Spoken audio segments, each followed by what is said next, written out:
Intrepid Borneo, retirement in the wilds. The posse of old friends from Wellington shunned resorts and cruise ships for an intrepid adventure.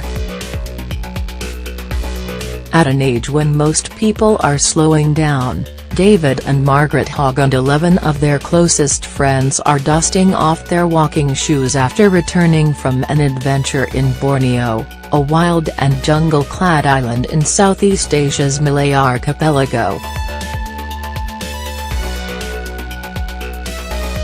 The posse of old friends, mostly from Wellington's seaside suburb of Oriental Bay, may be in their 70s and early 80s, but they're intrepid travelers who let little hold them back. One person in the group had a hip replacement earlier this year, and David was booked in for a second knee replacement a week after he returned home. Borneo is the place of childhood adventure books. We get bored sitting still, laughs David, who turns 80 later this year. As an indication of David and Margaret's get up and go, they ran their first marathon on their 40th birthdays, and at the age of 72, Margaret still works shifts as a nurse at Wellington Hospital. We may be getting older, but we crave new experiences, new cultures and new architecture, says David. Many people in their twilight years love to travel, but this group court adventure and don't mind roughing it. And while the wilderness of Borneo isn't your average tourist hotspot, the decision to explore its shores was an easy one. We ran out of new countries to visit, says David. Long after he and Margaret reached the age to qualify for National Super, they backpacked the Machu Picchu Trail in the Andes Mountains in Peru, traveled the Great Rift Valley in East Africa on the back of a truck, and took a boat cruise on the Irrawaddy River in Myanmar, the former Burma. We are packing as much in as we can, while we can, says David. And I know we had better get in quick. Watching the sunset in Borneo. Many people in their twilight years love to travel, but the Hoggs court adventure and don't mind roughing it. We can't stand the idea of a cruise ship, or sitting in a resort, says David. We love going places the tourists don't know about. And while David reluctantly admits their recent adventure may be one of their last, as a destination at least, Borneo is a place of many firsts. The wilderness of Borneo isn't your average tourist hotspot. An anomaly because it's an island that doesn't belong to any one nation. It is divided between 3 countries, Indonesia, Malaysia and Brunei. At roughly the landmass of Texas, it's the 3rd largest island in the world, behind Greenland and New Guinea. Borneo is the place of childhood adventure books, with its whispered secrets about headhunting Dayak warriors, and pirates roaming the Sulu Sea. What started off as a small group ballooned to 13. It is home to 130-million-year-old rainforests, rare baby-faced pygmy elephants, the largest flower in the world the Rafflesia arnoldii which smells of rotten corpses, and the astonishing Gamatong caves, strung with edible birds' nests and teeming with millions of bats and insects. And while David and the group's trip in April this year went off without a hitch, it could easily have been a travel agent's nightmare. At first, the adventure was booked just for David and Margaret, their neighbor and friend, Faith Taylor, and a bridesmaid from their wedding in 1966, Lynn Johnson. Meeting the locals and trying some food.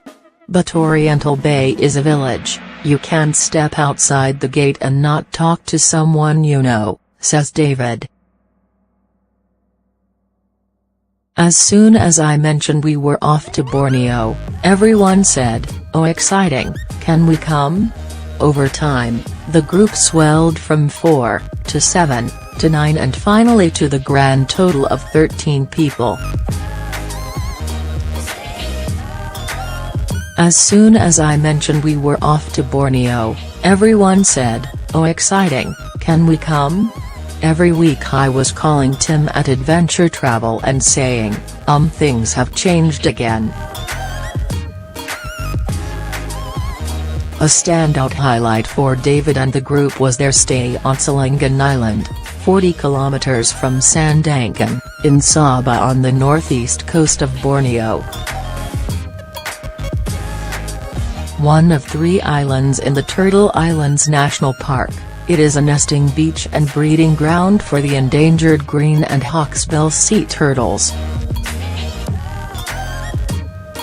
David says after dinner on the first night, a ranger ushered the group down the beach to watch a turtle lay her eggs. "We stumbled onto the beach in the dark with torches," says David. "That was pretty hard on an old man with no knee, but they ran ahead with a chair to put in the sand for me."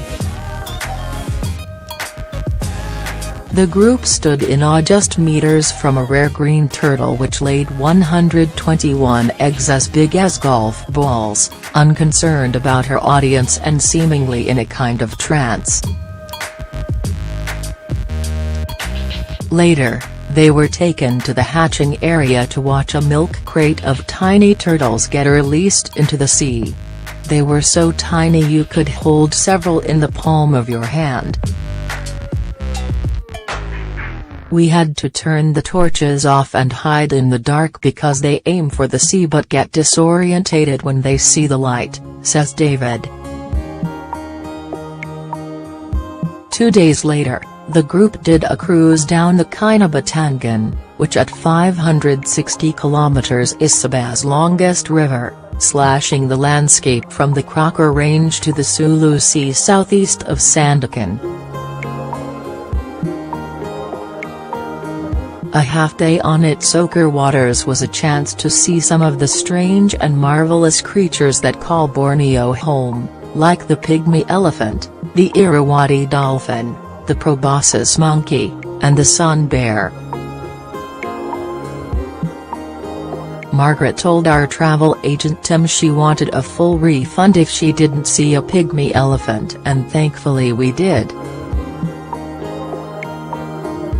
Not only did we see 3 or 4 on the other side of the river, but there was one right near the boat, swimming down the river with his trunk in the air like a snorkel, laughs David.